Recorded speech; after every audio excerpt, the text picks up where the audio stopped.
घर में, बस्ती में कुछ नहीं बदलता। हम झूठी उम्मीद में जीते हैं। वो बदलाव हम लाएंगे, खुद लाएंगे। मगर मैंने तो बीच में बात छोड़ी थी, भंडारे से शुरू करके वहां से शुरू कर रहा हूं दोबारा। योगीवन में लाइन आती है कि थाली लेकर हाथ की, बीच में वंदना धूप। यानी ये दरबार जरूरी नहीं कि दरबार ही हो। आपके घर के पास वाल्मीकि अनंत नहीं है तो कोई बात नहीं। मौसम अच्छा हुआ है, बादल हो गए, आप छत पे बैठे हैं और छत पे बैठे बैठे ठंडी हवा में आपको ईश्वर का ख्याल आया, तो भाग के नीचे जाने की जरूरत नहीं कि पहले धूप अगरबत्ती उठा लो। जरूरत नहीं है। महात्मा रावण कहते हैं, जो मां सुजाता कहती है कि पाना आत्म ज्ञान द्वारा डमरू का क्या काम, एक कोना ही बहुत है बस करने को क्या। उस ईश्वर को याद करने के लिए कोई कोना कहीं भी है। आप जब अपनी मां की याद आती है तो कोई खास जगह होती है, कोई खास जगह होती है। कभी कभी सीढ़ी पे पैर रखते मां याद आ जाती है, सीढ़ी पे पैर रखते। कभी कभी रसोई में खड़े हुए मां याद आ जाती है। तो ईश्वर भी कहीं भी याद आ सकते। इसलिए वो कहा कि थाली, ये हाथ ही ऐसे कर दो ईश्वर को याद करके, तो यही थाली है। और जो आप प्रार्थना करोगे, जो अपना दुख कहोगे ईश्वर को, वही धूप अगरबत्ती। असल में धूप अगरबत्ती थोड़ी वहां तक जानी चाहिए, जानी तो आपके मन की प्रार्थना चाहिए, आपकी वेदना जानी चाहिए, आपका दुख पहुंचना चाहिए वहां। हम सोचते धूप अगरबत्ती जाए वहां तक, उसकी जरूरत नहीं। अपनी बात कि ईश्वर सुने, आप उतने मनोयोग से कहो कि ईश्वर सुने। इतनी सी भी बिना शंका की, शंका नहीं होनी चाहिए कि सुनेगा कि नहीं सुनेगा, ईश्वर है कि नहीं है, ये शंकाएं नहीं होनी चाहिए। और आगे क्या लाइन है? प्रसाद तेरा गुणगान है। देखो, भंडारा नहीं है, प्रसाद क्या है? जिसको सिक्खी में कहा जाता है गुरुवाणी। लोग गुरुद्वारे में क्या लेने जाते हैं? गुरुवाणी। प्रसाद तो सिंबल है एक अलग से, वो वैसे ही सिंबल है। ग्रहण तो करना होता है जो परमेश्वर ने कहा है। वो हमने सोचा ही नहीं कभी परमेश्वर ने क्या कहा। हम ही कहते अपनी अपनी बात। दादी जाती है पोता पोती को साथ लेके, वो उनके लिए एजेंडा रख के आ जाती है। पोती बड़ी है तो उसकी शादी का एजेंडा रख के आ जाती है कि बड़ी होगी लड़का ढूंढ देना। ईश्वर ने मैरिज ब्यूरो खोल रखी है, देखो। और पोता बड़ा है, मैं वैसे गलत कहता हूं, मैं बरसों से गलत बोल रहा हूं। मैं कहता था कि दादी ये कहने जाती है कि पोता बड़ा हो गया है, नौकरी ढूंढ देना। मगर मेरी कौम की दादियां तो कहती नहीं, मैं गलत बोल रहा हूं। ये तो उसकी भी शादी की बात कहने जाती हैं, पहले नौकरी बाद में, पहले शादी करते, इसके बाद थोड़ा सा मैं शादी देख लूं, मरना जाऊं। और शादी होती जैसे बहू अंदर आती है, नई प्रार्थना फिर लगा देती है, कहीं पोता भी देख लो। ईश्वर बड़ा परेशान है कि ये एक बार पे टिकी नहीं रही। पोता हो जाए फिर नई एप्लीकेशन लगाती है कि बहू को संभालना नहीं आता, थोड़े ने मुझे दे दे, मैं ठीक से पाल दूं। तुमने पहले वाले ठीक नहीं पाले, याद करो, पहले वाले ठीक नहीं पाले। मेरे साथ अभी एक बच्चा आ रहा था, पिता की कहानी सुना रहा था मुझे। और क्या कहानी, देखो क्या कहते हैं हमारे लोग, गोत्रों के लिए लड़ते हैं। पूछो गोत्र क्यों? नहीं जी, गोत्र से तो लोग मुझे याद रखेंगे। फिर लड़के के लिए लड़ते हैं। लड़का क्यों? अरे लड़का होगा तो मेरा नाम चलेगा। और वो बच्चा क्या बता रहा था, वो कह रहा दादा दादी ने, परदादा ने, दादा ने 6 मकान लेंटर वाले बना दिए थे गांव में, मगर मेरा बाप जब इस दुनिया से गया तो मेरे सिर पे छत नहीं थी, वो 6 मकान भी नहीं थे, नया भी कोई नहीं दिया, बल्कि 8.5 लाख का कर्जा छोड़ के मरा।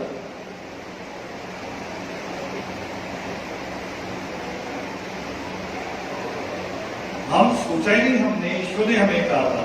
हमारी एप्लीकेशन लगी और वो भी गलत एप्लीकेशन, शादियों तक की है सारी, ना पढ़ाई पे ना कमाई पे, दोनों पे नहीं। ये बात लेके जानी गांठ बांध के यहां से, वो भंडारा नहीं, वो खा लेना, मना नहीं कर रहा हूं खाने से, खा लेना। खाना इसलिए है कि शरीर को जरूरत पड़ेगी, आप ठीक से चल सको। खाना इसलिए नहीं है कि वो आपको सही रास्ता बताएगा, सही रास्ता यहां से जो ज्ञान प्राप्त करोगे वो ठीक और गलत का आपको बताएगा, ठीक रास्ता क्या होगा वो बताएगा। हमने ये सोचा नहीं। मां सीता ने क्यों चुना था वाल्मीकि तीर्थ को, क्यों चुना? क्यों परमात्मा वाल्मीकि दयावत के चरणों को चुना? राम ने निकाला था ना। अगर राम ने अपने महल से निकाल दिया तो मां सीता का पिता राजा जनक, उसका भी तो महल था, वो वहां जाती, वो आगे भी रुक गई। इधर आगे अयोध्या 250 किलोमीटर, उधर आगे 250 किलोमीटर जानकीपुरम,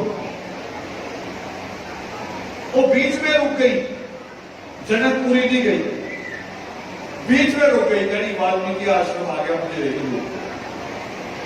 क्यों? वो कह रही मेरे पेट में जो बच्चा है ये राम के घर पले या मेरे पिता राजा जनक के घर पले, दोनों हाथों में क्या बनेगा? राजकुमार, बाद में राजा। मगर इंसान कब बनेगा? मुझे चिंता इंसान बनने की। वो इंसान बनाने के अपने बच्चे को वाल्मीकि तीर्थ पे रुक गई। वो वाल्मीकि तीर्थ जो बिहार के नेपाल के नदी पार करके, सुनते हो ना भजन, रोज भजनों में रोज आता तमसा नदी, तमसा नदी, वहीं 3 नदी हैं, 2 नदी पार करके एक नदी तीर्थ के पीछे, तीनों के बीच में वहां मां सीता होती अपने बच्चों के लिए। आप भी हो आए हो आज, नहीं तरीका बांटने का,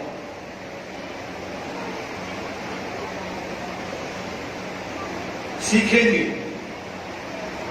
सीखेंगे इस योगामृत से, फिर मांगेंगे।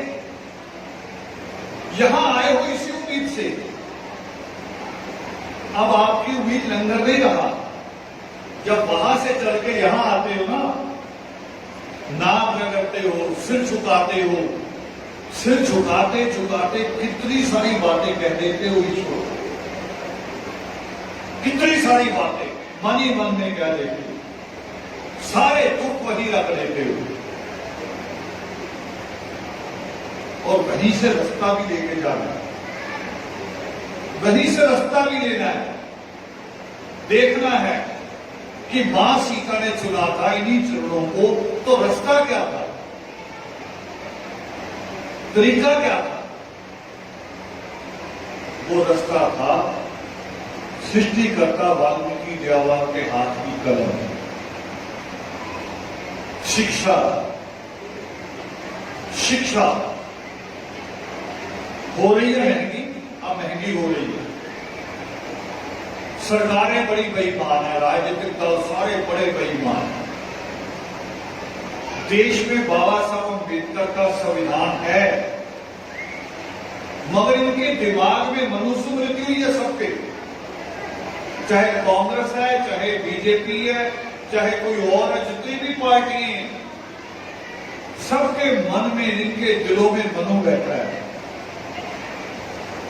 ये जो महंगे स्कूल, प्राइवेट यूनिवर्सिटियां, इधर भी बनी ना यूनिवर्सिटी शाहबाद कौन सी मारकंडा,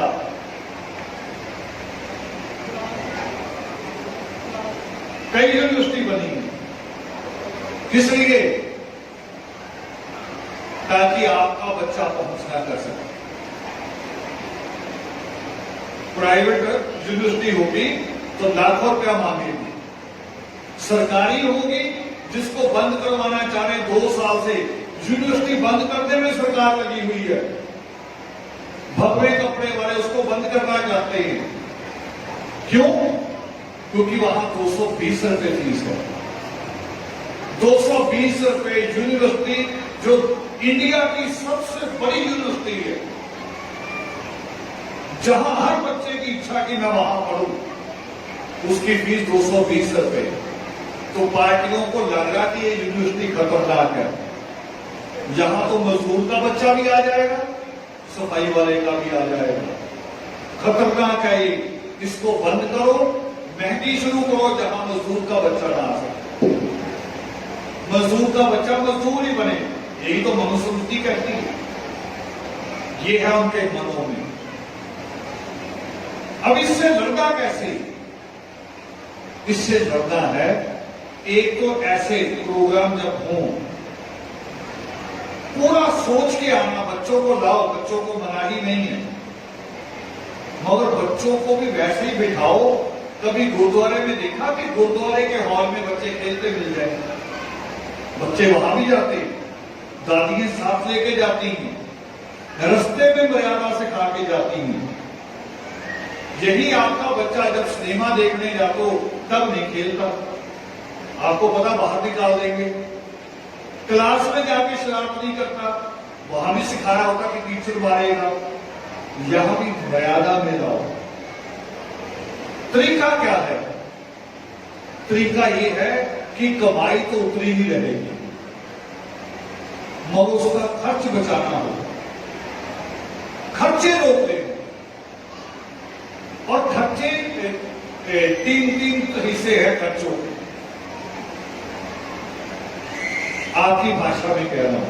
एक खर्चा जरूरी, जैसे रोटी खानी जरूरी है, बच्चों की फीस देनी जरूरी है, उनकी यूनिफॉर्म जरूरी है, बिजली का बिल जरूरी, ये जरूरी खर्चा।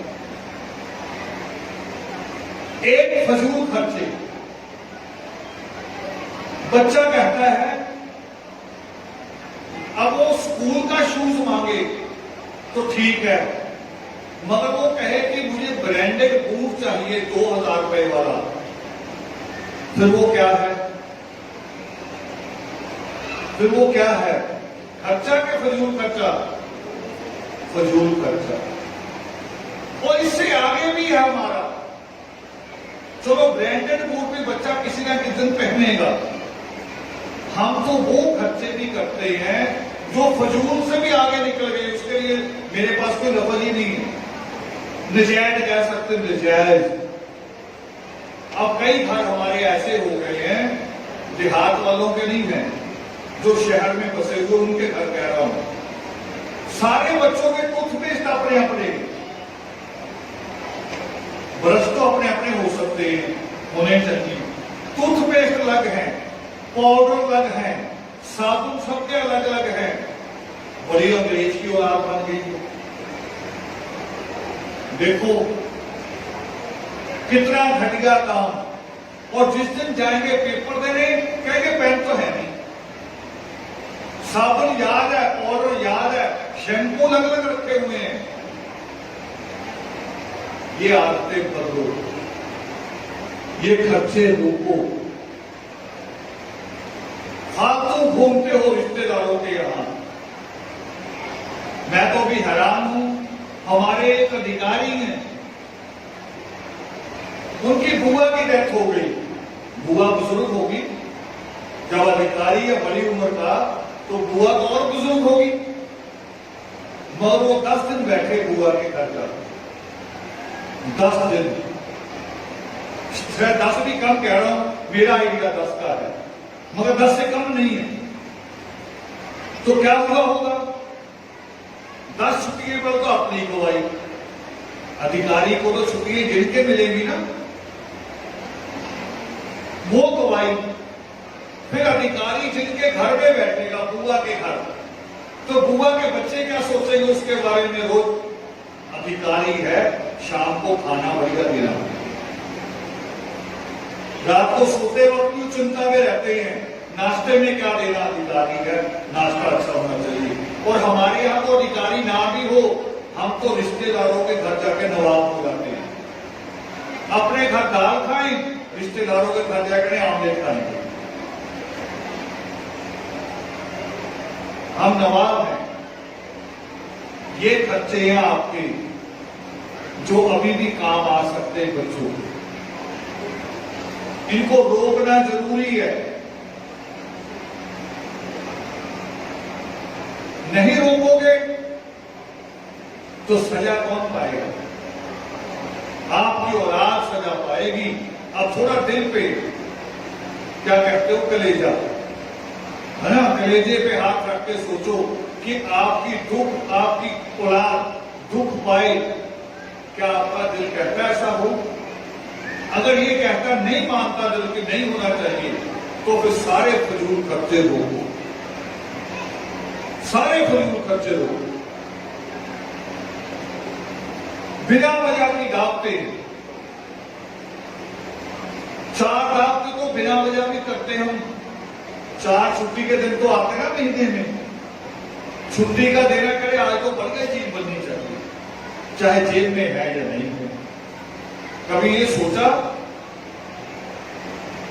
कि बच्चे को, आज का जो स्कूल है प्राइवेट, हर हफ्ते हर महीने कह देते हैं कि ये प्रोजेक्ट बना के लाना है। बच्चे को क्या कहेंगे? कोई नहीं कर देंगे, मगर दावत खाएंगे बढ़िया। ये बढ़िया दावत छोड़ दो, है ना। वो छोटे छोटे पाउच मिलते हैं टमाटो सॉस के, है ना, उसमें अलग अलग फ्लेवर भी आते हैं। छोटे छोटे पाउच ले आओ, एक कटोरी में निकाल लिया करो, और एक एक उंगली सबके मुंह को लगा दी खाने के बाद, फिर भी टेस्ट हो गया। नहीं मानते तो फिर ऐसा ही है ना, वो सिगरेट छोड़ने वाले को कह रहे मुंह में लाठी रखा कर हो जाएगा। मैं आपको भी तरीका दे रहा हूं। एक पाउच 1-2 रुपए का ही आता है ना, शायद 1-2 रुपए में काम चल जाए, और बदल के ले आओ, टमाटो का अलग ले आओ, दूसरी कोई और अलग ले आओ, एक कटोरी में डालकर, मगर एक ही उंगली लगाने देनी है, एक उंगली लगा और चाटता रहा थोड़ी देर, तेरा टेस्ट हो गया, खाना वही मिलेगा जो मौसमी सब्जी है। ये करना पड़ेगा हमें, नहीं तो मुझे बता दो, मुझे भी दोस्त दे सकते हो, मुझे भी कह सकते हो कि जी आप आते हो तो आपके खाने की भी दिल करती है कि आप ये मांगते हो, मुझ पे भी मुझे उठा सकते हो, मेरे घर से भी पूछ सकते हो, जिनके घरों में मैं ज्यादा जाता हूं उनसे भी पूछ सकते हो कि मेरी फरमाइशें क्या है, मैं क्या क्या खाता हूं,